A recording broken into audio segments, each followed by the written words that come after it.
What we're here to talk about today really is unwieldy tech while developing a complete data strategy. My name is Tom Hoblitzel. I am the Vice President of Data Management at DataVale, and I'll give you a brief introduction. To my left is Vincent Sasso, who is the ex-CIO of a property and casualty insurance company. So we're going to, try to do this more in a case study, foundation to be able to move it forward. Let's hope this. Why isn't it working?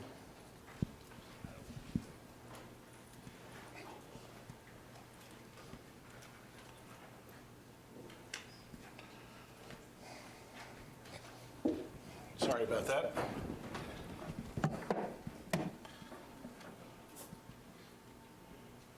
Well, I'll do it this way then.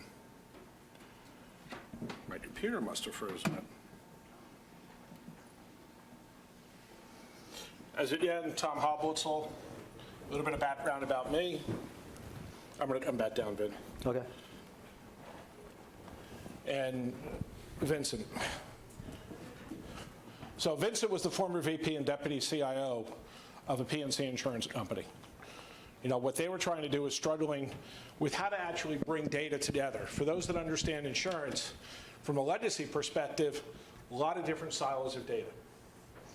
All right? I'm sure everybody here owns some type of insurance, so you can see in dealing with your carriers, the data is spread all over the place. So we're going to talk a little bit about what we did and what Vince did to actually solve that problem. A little bit about DataVale. Our business is really focused on helping customers drive and leverage value out of data. Everything from database administration services into analytics, into application development, and then also into the ERP space. We've been around for 13 years. We have over 1,000 technical staff. We're located in North America, headquartered in Bloomfield, Colorado. We have offices in Toronto, Canada, in India, Mumbai, Hyderabad, and Bangalore, as well as Sri Lanka, and recently we opened up a development center in Bogota, Colombia. We've got over $20 million. One of the things that we focus on is intellectual property. As a consulting firm, we're trying to always focus on what is the value differentiator that we can bring to the table. So it's really intellectual property. Whether we're building out systems to help monitor, manage your database environment, or whether it's templates, or whether it's reusable routines around audit balance and controls from your data perspective, things of that nature, we invest $20 million a year, roughly, in building out that IP. What we're going to talk about here really is the P&C insurance company. So a little bit of background. The major challenge was you had multiple business units that were running their BI and analytics reporting across a number of disparate tools. And we'll get into the actual environment, as Vin and I start talking. But it was a comprehensive set of probably every tool you can imagine out there to some degree. The company needed to reduce costs. They needed to be able to put a wrapper around how they're managing this investment, how they can actually streamline the investment, what they can do to improve operations while creating more of a single version of the truth moving forward. And lastly, they turned to DataVale for us to help them solve some of the challenges. So why don't we'll sit. Want to sit? Okay. Or you want to stand? Yeah, I'll sit. So, Vin, how would you describe the company's data environment? First, a quick introduction. Vin Sasso, Deputy CIO of Hanover Insurance, P&C company. Been in the industry for 36 years. And started off as a COBOL programmer and worked my way up into many different divisions, departments, and roles. And the reason I bring it up is, I've seen the legacy of what's happened in terms of data. And I've never seen in 36 years more of an appetite for data than now. It really has become an area that companies are now focused on entirely, and where they're putting more money into the data analytics than ever before, and all the things that are going around with it. So, when you ask me what did the company look like, I guess, I'll ask you guys, how many different data platforms do you have? Many, right? How many different data management jobs do you have? Thousands. What do you have for skill sets and expertise in your company to do this work? Is it growing in expertise or is it diminishing? So, we were looking at, from a strategic perspective, we did good things in terms of what we did in our business verticals. The way we operated we were personal lines, we were commercial lines, we were specialty, we were corporate, and we had claims and agency data. And very good verticals in terms of what was happening monolithically within those departments, but not a lot happening overarching, right? Not a lot happening at a company, at an enterprise scale. So, I'd say, I don't know, I guess look for a show of hands. I guess, does your company right now look at data holistically, or is it divided by business units? I mean, how many in this room has a company that looks at data holistically? I don't see a single hand. We're the same, right? So this is what we're talking about, because I think, when we look at the environment and what's happening in terms of the appetite for data, we were ready and we were on the cusp of how do you mature, how do you evolve, how do you make sure you're now taking the right steps forward to provide that insight and provide the value that you're going to get out of that data, because it's there. Now you just need to harness it. You need the right tools, you need the right people, you need the right job family, you need the right organization. I mean, for example, we just put a CDO in place, first time ever. Again, another example of how data and the appetite. So that's, when you look at our company, I'm guessing it's going to be similar to your stories right now and what you have in your company. So that's where we were. So let me just ask another general question of the audience. When you guys are looking at data, or your companies are looking at data, are you guys trying to move to data-driven decisions and leveraging that data? But you have a monolithic environment, heterogeneous data sets, silos. You've got to be able to bring all this together. Now let's talk about the tools and technologies. So Vin, and you described just some of the tools and technologies that Hanover was using.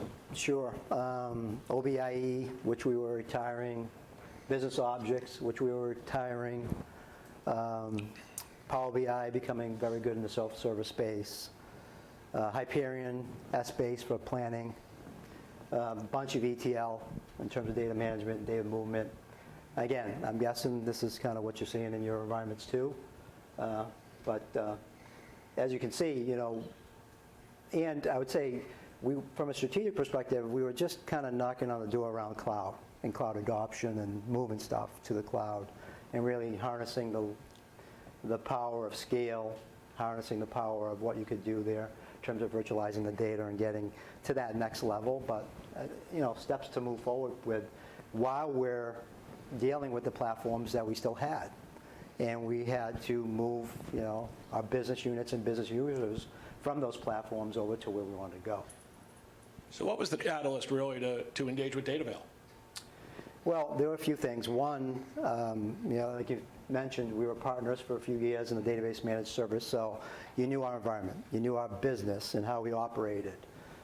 Security's omnipresent, right? So we knew that you could manage and engage with us and partner with us at a very secure level, which would not become an obstacle to actually moving forward. Because I'm sure, similar to many of you, security is a big component of everything we do now. And it's really about how do you engage and how do you make sure, if we already have a pattern in place, then let's use it. And then because of the myriad of tools that we had, you brought the expertise in the bench that had that skill sets that we needed to hit the ground running, because honestly, the knowledge that we had internally was diminishing. The knowledge that we needed to move forward in terms of new platforms and scale wasn't there. So there were many reasons, and that's a few of them. And it was also really to help partner to be able to move a lot of your own people into some of the newer platforms. Right. Yep. To be able to expand out, where we as DataVale came in, took over more of a maintenance support as well as a consulting aspect to help them grow, help them build out some of the Power BI, some of the overall capabilities. What were some of the first steps that we took? Yeah, and I'll just go back to that comment around Power BI. I think one of the things that we've seen is that self-service tool Power BI has become very popular. at least with our company. And we needed some help and assistance around development. And that's something we built in the statement of work, not only just the operational aspects of supporting the platforms, but actually doing development work and working side by side with our users to create Power BI reports. So that was huge to us in terms of bringing you in and helping us move forward in that respect. How many of you guys, are any companies using Power BI from a self-service perspective? Are you fairly new in the journey? We had Power BI for a while. Are you finding it to be an effective tool? Is that effective? Good. Yeah, I mean, I think it's something that you can get quick value from. Doesn't take a steep learning curve to learn it. But, you know, in order to harness the full power of it, you know, we want people to be able to be proficient in terms of how it's built and what reports they're using. And so, you know, we have the expertise here with DataVille, so let's bring them in, help them sit them side by side with our users and help them build the reports they want to build. But I think the first thing that we really needed to do is we needed to harness what was out there. You know, looking at the existing environment, you know, what the users were using, you know, and then hitting a foundation. You know, the corrective action required to be able to support this heterogeneous set of tools. You know, you've got OBIEE, you've got Power BI, you've got, you know, business objects, et cetera. It's not easy to provide that support capability. You know, we're talking here probably somewhere around 10, 15, 20 tools that we walked into to have to support. You know, and as assume a lot of you probably have is, you know, your staffs are probably completely spread out on maybe focused on smaller number of technologies versus the wide range that we did here. So, you know, really, what were some of the methodologies, best practices, tools, you know, in technology did you use to address the company's data management situation? Yeah, well, I think, you know, I talked about security a bit. I think that's a big component of the fact that everything we do now is scrutinized by security. And especially when you're bringing in, excuse me, vendors and how they access that security. So, excuse me one second.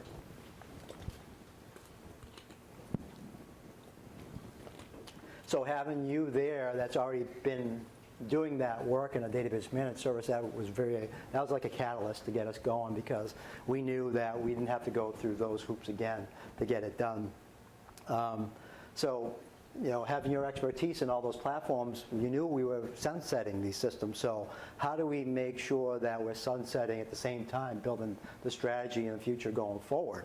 I mean, we wanted to do things in the cloud. We wanted to make sure we're going onto new platforms. We're looking at things around data virtualization. We're looking at things around data mesh aspects of what we're doing in the environment. So having the person that could manage, coordinate, operate, and run the business while we're building the strategic and vision of the future was a big component of bringing you guys in. So we talked about sunsetting various tools. We talked about sunsetting OBIEE, talking about sunsetting business objects. How was that received by the users, and how did you actually enforce that or make the decision to sunset those tools? They're very agreeable to that. I think they see the power of the things that we're doing with other tools, to the point where it was very easy to have that conversation. And as you probably learn, when you're putting in tools and it's been around for a while, and they're seeing other ways to get things done, the usage goes down on those tools. So, you know, we see the opportunity of, okay, well, if demand is low, then let's take the opportunity to kind of sunset it and make sure that we provide an equal or better solution for it. So that's one of the primary ways that we had that conversation around, you know, what are we using it for? Again, understanding the business need, and then saying, oh, well, you know, we have a comparable, we have a better solution to do it this way. And at the same time, our strategic direction is to do this in terms of cloud adoption, in terms of bringing new tools in. So it was very easy, because I think that while they're so driven in terms of their internal specific business unit needs, they understand the broader picture too. They understand it's just not my business unit that we're doing this for, in terms of data and what analytics, what we need for a corporation. They understand there's a broader need, so it was a easy conversation to have. So really, it's getting IT to really partner with the business. Yeah. And to be able to share the wealth and the vision and make sure that that was established. Yep. But again, the vision is key, right? It's about defining what that is. It's about making sure people understand that, we're not going to live on OBIEE or business objects for the next 20 years. Our goal is to move to these platforms in the next few years while we're giving you comparable solutions along the way, or better solutions along the way. So as you are moving to these new solutions, new areas, so you're working on a new data strategy, how are the analytics needs of the existing company, of the company right now today, as you're developing and as you're migrating, how are they being maintained? Well, I think that was one of our challenges, one of the reasons we brought you in. Because, think about data lineage, right? You got a source system that goes to an ODS, and typically we had another relational database in between, down to corporate systems. So it's about how do we at least maintain that as we go, right? But also, how do we minimize that? I think one of the projects that we did is, okay, we're only going to take data up to this raw level ODS and stop there, because we're going to look at other solutions to make sure that you can now combine that with any other data that you have, whether it's in the cloud or whether it's somewhere else on premise. That's one of the ways that we had that conversation around, okay, here's what we want to do in terms of advancing what we want to do for data analytics, because we just can't keep going down, building ETL jobs, in the tens of thousands, and continue to do that. And it's like, it became a point of, well, do we even understand what all these jobs do, and are they still necessary?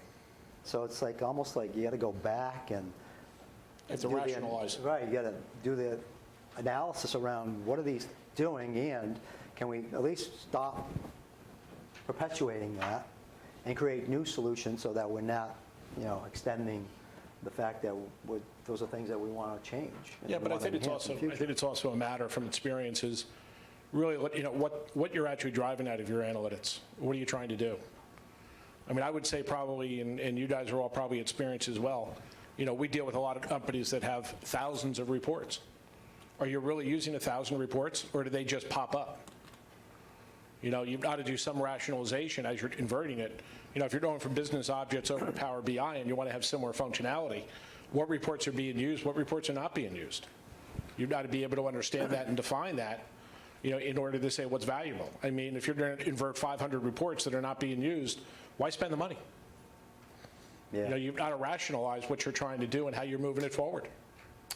Yeah, I guess what we're really talking about here is how do you evolve and mature, because we've all grown up in our legacy systems and our legacy platforms, and companies that have been around for a while with independent solutions, right? We have a claims team that has a very good data analytics team that does a lot of work around data analytics. And we got PL and CL and specialty that do the same thing, but we're creating these monolithic solutions for each one of them. We're perpetuating the data management aspect in the lineage of all that data, as opposed to how do we look at it more holistically? How do we make sure we're putting raw data that's available to all? How do we make sure that what we're building is available and leveraged between different, think of what Personalized could do with claims data if they really don't know what the analysis is, or the data, the value they're going to get out of that data. So it's really about how do you get that strategy moving while taking care of the legacy that you have, right? It's like you can't forget about it. It's there. You got to maintain it. You got to support it. You got to run it. People still use it, and you got to get them moving with you while you're building that strategy and vision going forward. Why did you look at Datavale as compared to other vendors? Well, I think I talked a little bit about that. The deep expertise that you had in all these platforms, we needed somebody that could have knowledge in these platforms and hit the ground running. We knew that from a partner perspective, the integration aspects were covered, the security aspects were covered, you knew our business, and at the same time, you have a practice that looks at become more visionary in terms of what's happening within the data world. So that intrigued us, and the fact that we were very good partners from the database managed service made it very easy. And what were the results that you found? Good. I think we've now retired OBIEE. I think they retired business objects recently. We're now again a bit more proficient in the Power BI space. We're having conversations on how we move forward in terms of strategic and within the vision. It's going to expand now into the CDO role, who's really going to have the authoritative view of what's happening holistically across the company. So, it's a paradigm shift from monolithic type solutions to broader, and that's, I guess, the fact that we've now implemented a CDO shows that we're starting to think that way. The company's starting to think that way and head down that path, and you need partners like Dataville that understand the space to help you get there. What type of data have you used? I know, like, from the insurance standpoint, like, one is the insurance, like, the financial data. Is there any non-financial data that specifically comes into your domain also? Oh, yeah. Like ESG data and that kind of... I mean, think about, we sell through the independent agent channel to customers. Customer data, agency data, product data, all those types of things that go into, what the different business units will want to use. Claims is looking at fraud models, right? Coming in through claims. But you also probably brought a lot of third-party or external data in. Oh, yeah, do a lot of it. Catastrophe especially data, on the fraud studies side. and things like that to help. Yep. Now, how you basically provide governance around this data? There's a key Yeah. thing, like, who needs to have access? Because some data in that space is very sensitive. Not everybody should look at those data. How do you... Yeah, I mean, how many of you have a data governance process in place? Raise your hands if you have a data governance process. How effective is it? So again, data governance is absolutely needed, absolutely needed. I've seen a couple of attempts in how we do it. I think sometimes we kind of overshoot kind of the target, and it becomes almost prohibitive, and it becomes something that people don't even follow. So yes, there are data governance aspects, but again, it's monolithic business unit data governance needs. We have data literacy programs, we have data dictionaries, we have process for third-party data. You got all the aspects of data governance. Now it's really about how do you make sure it's a day-to-day thing that people actually use. It's monitored, it's overseen, and I think that's where the CDO comes in place, is really now having the authority to make sure that's managed on a And I think the other aspect of that is people try to bite off more than they can chew with data governance. They go for the bid bang approach. Yeah, and that's why I kind of went at it at, okay. It doesn't work. Can you really do it at a good level? Kudos to you if you have. How difficult is to measure it? Like, okay, whether things are going fine or not, right? So basically from the governance standpoint, like, we implemented a model, implemented Yeah. kind of data governance structure on top of it. How frequently do you kind of measure, like, whether things are going It's tough to measure. It really is. I think you can do it better. I think the way we're doing it is more in terms of the business units specific, as opposed to the broader enterprise level. It's tough to measure that. I mean, we have meta models, we have all kinds of things in terms of place, that metadata dictionaries and things of that sort. We've published, glossaries and data dictionaries. So, a lot of good steps in that direction. It's tough to manage and measure until you've got kind of a broad range of stewards, librarians, the CDO in place, really people that are going to be responsible for that data. The data office is an evolving state or is it an established state in your... I'm sorry? Is the data office It's evolving or is it established? Yes, it's new. Yes, it is. So I think one of the first things the CDO is doing is really understanding. I mean, think of data strategy and data, right? It's like everywhere. And there's so many aspects of data and data strategy that he's trying to get his arms around, where do I focus first? Because it's many steps in terms of really building a program that's going to happen holistic. Again, I'll say we have very good business unit data analytics, where it's the broader aspect. What kind of technology you bring in? What kind of technology you sharing with everybody? Question? But I think the other aspect, one step, but the other aspect is change management. Because when you're putting in governance, you're taking away the flexibility that a lot of your business users have. You're kind of putting policies and procedures around how to work with the data, how to change the data, how to approve the data. There's a huge change management aspect, both from a communication and a training aspect that you need to put in place with that. If you don't build that as part of your program, you're not going to be successful at all. You're going to straighten out your data, maybe you create a data glossary, you improve the quality of the data, but if the policies and procedures are not being, worked and followed, your data's going to become dirty again, and then there's your foundation.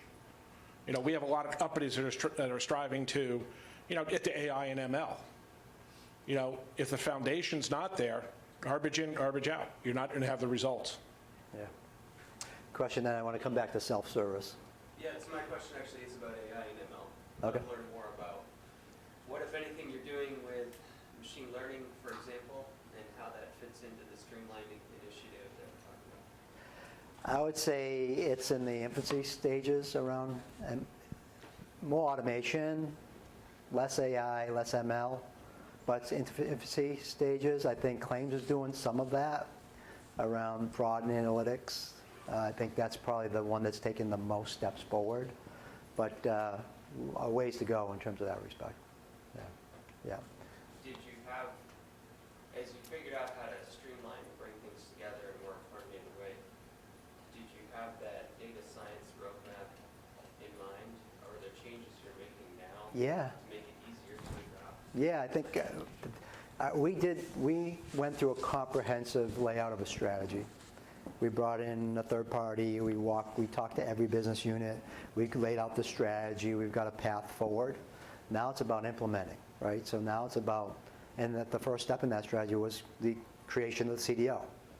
So it's now started down that path, which is now, okay, CDO, go build out what we're going to do at a broader level in terms of technologies, platforms, process, and then everything that goes around it, right? Job families, right? We don't have job families that you want to build in and make sure people have paths, right? Right now they're in business units and they're kind of working for their manager but doing data analytics. There's no job family that, and again, that's part of what the CDO will put in place, is creating that job family, because I think that's the next, at least for our company, that was the next step. And I want to come back to kind of the self-service piece, because at the end of the day, that's what we want, right? You want to put the data out there, but you don't want to have to handhold people and create reports or get the value out of the data. It's like, just tell us the data you need, and now we're going to provide you the tools to say, well, okay, it's just the one source, perfect, we'll get you this tool, you go direct. Well, it's 3 different sources, oh, okay, well, we're going to get this data virtualization solution in place. Oh, you want to go to the cloud, we're going to help you with that platform, but the goal is self-service, right? There's no way to manage and partner and stay close to what is happening in all your business units without saying, no, just tell us the data you need, then it's all yours. And I think, I'm sure similar to many of your companies, right now it's like, give me the raw data, right? Give me the ODS data so I can do whatever I want with it. But I know it's the right data coming out of the source system, and I can always go back to that, right? So I think that's kind of the approach we're using. It eliminates the ETL aspects of it. It gets the right level of the data there. And then it provides some flexibility in terms of how they want to leverage that data. You want to go bring it down, transform it, and put it in different data marts and present it in different tools, go at it, right? But right now it's like everything we do is about how do you get the raw data, the ODS. Get the raw data, everything. In fact, we've had projects, we implemented a claims upgrade, an 18-month project, and they're like, okay, well, we need 100 more data elements that we don't have today. Okay, let's just get it to the ODS so you have it and take it from there. Self-service key. Yeah? At the same point, Come back. self-service, what kind of skill set are they having? So one of the things we always hear about is self-service. Yeah. We realize that people that are asking for that, and I think somebody else spoke yesterday about it, was like, they really don't want self-service, they want silver service where you actually get it on a platter. Silver, bronze, Yeah. and platinum. Or silver on a platter, Right. silver platter, like Right. it's actually all dimensionalized. But yet, our stakeholders that want to play with the data, they don't have any SQL skills or anything. Yeah, I So if know. you gave it to them raw, Yeah. they're not going to really be able to self-serve. Yeah. Like, what is the requirement for, basically our BI team is the self-service, it seems like. Guys, what's your thoughts on that? That's a good question. I think is you got to figure out how far you can take it. I mean, when you get single source and you put a Power BI tool in front of somebody, that's self-service. They can navigate through that. But when you start talking about enterprise data warehouses and data lakes and things of that sort, it's like, okay, well, maybe there's tools that we can do that with. Maybe we can do things with data virtualization. There are tools out there that use common English language to say, give me all the policies in this date for this on this day, whatever. So it's about what's the need, right, at the business level, and finding how far you need to go without going too far in terms of that self-service. And I think you got to, at least my perspective was, let's look out in the market. Let's understand, we're looking at solutions that did that, which is, okay, just simple English language. I don't need to know SQL.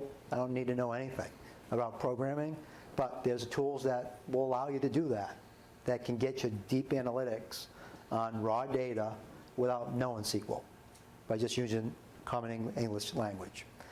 Or putting the semantic layer on top of Right. it, so it's really in business terms.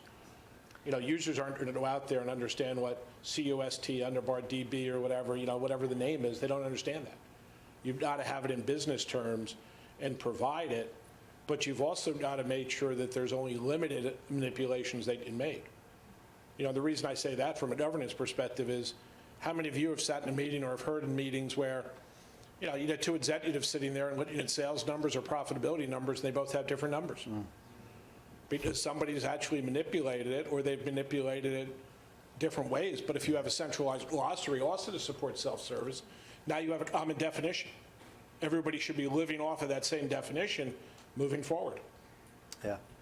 And then I guess I might have skipped a couple steps in terms of that self-service, because like I mentioned, we had deep analytics within our business units. There are people that know data better than we did in the IT department, in our business units, because they've grown up with that data. They know where to get it. They know how to harness it.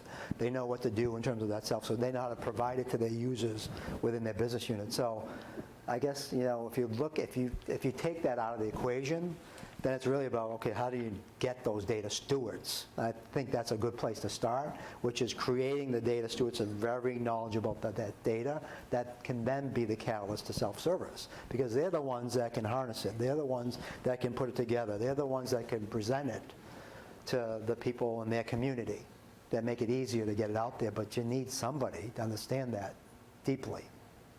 And the data stewards that we're referring to really are not, and Vin, correct me if I'm wrong, but they're from the business. Yeah? They're not from IT. No? Because they're trying to own the data. They're being the representative from the business side around the data and the data elements. Right. Exactly. You know, they also become then responsible for, whoops, somebody didn't put a new product code in and data gets thrown out at the ETL process, you know, and now you have a quality issue and it gets raised up and the steward has to find a way to resolve it. Yeah. You had a question? On the similar topic of kind of preventing that Wild West when you have people going after the Yeah. work like the OBS Yeah. versus a semantic layer or certified layer, how do you control for that consistency in measures and things when Yeah. so you don't have that? No, it's a good question. It's a challenge. But I think we've structured our ODSs so it's very secure in that manner, to the point where, like, we got SOX and compliance working with us in terms of how we design this stuff and how we're making it available. So we've got it to a place where I think it's good, where nobody's transforming that stuff where it is. It's going to be raw, and it's going to be the way it came out of the source system. So in a way, yeah, it's Wild Wild West after you get it, but not while it's there.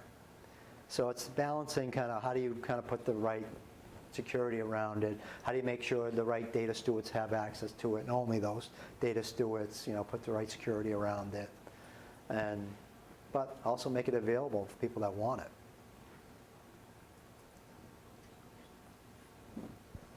Any other questions? How you manage the basically one aspect is the data stewards that you mentioned, who are the custodian of the data. Yeah. IT owns the platform Yeah, on which the data sits. Right? not the platform, just the data. Data, the business owners, they own the data, but on which platform the data will sit or reside, that is basically what is kind of maintained by the IT team. Yeah, I mean, to be clear, they don't own the platform. For example, Yes. Enterprise Data Warehouse, they don't own the platform that's there. They own the data that they can get it right. Right. Now, when it comes to kind of giving the access, right, being a custodian, they have to kind of also secure the data, right? Sure. Everybody can have it. Yep. Asking, what process is to maintain, like what is it was the guardrails that you have put together kind of to kind of make Yep. sure? No, we, And I'm pretty sure there will be a technical steward from that who will be more closely working with the IT team, right? correct. So they would pretty much manage usage in terms of who has access to it. We would use our enterprise security repositories for that, whether it be LDAP, AD, or some other method, or within the tool itself, but they would manage it in terms of giving access and the right appropriate level of access to what they wanted to give there. So it really was, IT owns kind of the platform, the access to the administration aspect of the platform, but then the business had the access to it, and they're the ones managing the process for request and approval. Right. Yeah. Thank you. Question? So, no, I do think it's a great idea to give us the ability to give them the data so they can use self-service connect directly to the location of how users get the data. I'm getting feedback from them now, say analysts with self-service API, we have to roll up the sleeves and do some prep work, for them to do a different project. So we get feedback that that process, that pre-work is taking a lot of your time. I think I heard most of it. Are we having feedback in terms of providing that self-service aspect? Right, feedback from the analysts who are using self-service BIs. Before they could use Power BI, there's some pre-work that you're asking. Well, you have to structure the data. You have to basically create, the repository based on what they're trying to go after. So you need to have an understanding for, what type of analytics, what type of analysis are they looking to do. You just can't be completely free for them. It'll never be self-service at that point. You've got to be able to provide the data in somewhat of a structured manner, but give them certain abilities to create their own reports, do their own analysis, compare, APIs or metrics, things of that nature. Yeah, the feedback's been positive. The more self-service you give them, the happier they are. But again, it's not the Wild Wild West either. You got to make sure you get the right harnesses there and the right kind of guardrails around what you provided. Design consideration, you guys go through the various process of understanding what something needs to design it in such a way that it satisfies many of the beyond. Well, I think, think of just taking an insurance company, for example, right? We got policy admin systems, we got claim systems, we got billing systems. So we're getting it to the level of ODS, raw data coming out of those systems. Past that, that's now the business analytics aspects of. As long as we're getting the data lineage to the right places that they need it, then that's where they're happy, because then they're the ones doing the transformations, derivations. They're doing the things to massage the data and put it in the format that they want, which then provides their self-service capabilities, because now they know, I took this data out of this system, but I've transformed it to this. So now we can say this is the value of this in terms of what we want to see for our business. But the raw data is at a single version of the truth level. Right. Never changes. Right. That's kind of where I was trying to get to is what if, I think what it comes down to is that the business has to define some capacity of what they're trying to get out of the data. Yeah. Sure. What a lot of times happens in ours is self-serving means, hey, I want to just look at the data because once I look around it, I'll figure out what I need. Yeah, right. Like, I'll figure it out. Exactly. That's what I'm Right. doing. So they like, well, are you an analyst or are you not? Like, Right. Well, this is where you need to have some of the controls around self-service. I mean, Yeah. if you go back a few years, Tableau came out. Everybody wanted Tableau from a business perspective, and they started literally downloading data, into Tableau structures and trying to work with it.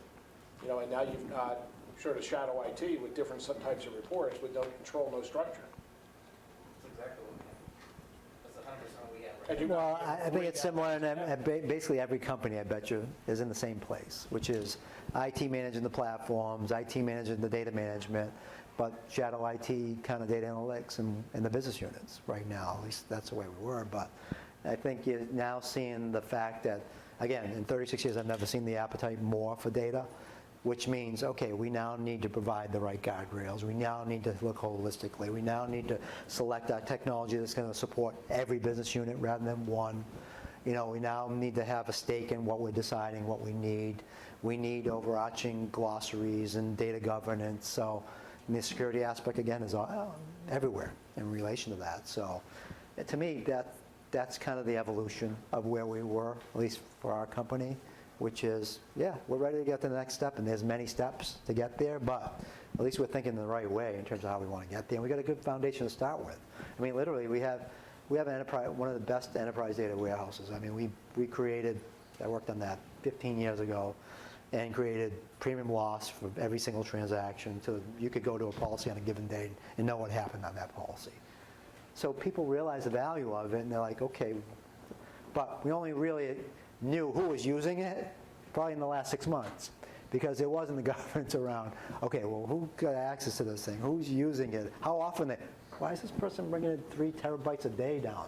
Like, those are the things you want to see. Once you provide that platform, once you provide that warehouse, that data mart, whatever, is the usage. Like, who's using it? How are they using it? Does it make sense the way they're using it? Do we need to tell this person, no, don't do it that way.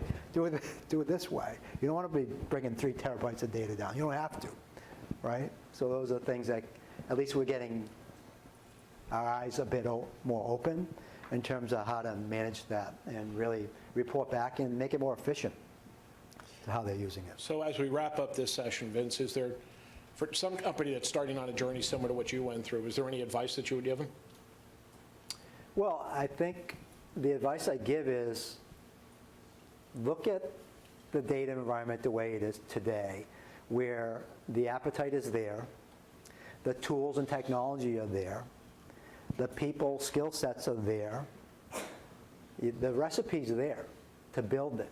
Now it's about how do you take the right steps in terms of where you want to start, lay out the strategy, lay out the vision, create the job families, make sure the process is in place, and then chip away at it. I'm always like, I'm not doing 5 things until I know I can do 1. Yep. We did the same thing with you, right? With Dataville. We're like, we got 15 platforms. We're going to start with 1. Make sure you get that down. Then we're going to move out and expand further out. I take the same approach because it's steps in this thing, and I'm a firm believer on you don't know 100% until you actually did some of it, and then even when you did, you think you know 100%, you only knew 75%, and you change the other 25% along the way. So take the 80-20 rule when you go down that path and getting started. One last thing, if you don't mind. Yeah. What is your experience with the data quality aspect of the data? Because when as you said, like you are consuming a lot of data coming from different sources, different systems, definitely I'm pretty sure data quality issues, definitely how to address that. Data quality is good at the source system, very good. We put the right edits in place. We make sure that things are going in the right way. After that, it's a bit of Wild Wild West, I think, because then people massage it. They change it. They transform it. Oh, well, company name or number meant this in this system, and now it may need that. So that's where the governance piece comes in. Yeah, it's putting the audit balance and controls in. Yeah. All right. Thank you. Thank you very much, everybody. Any other questions?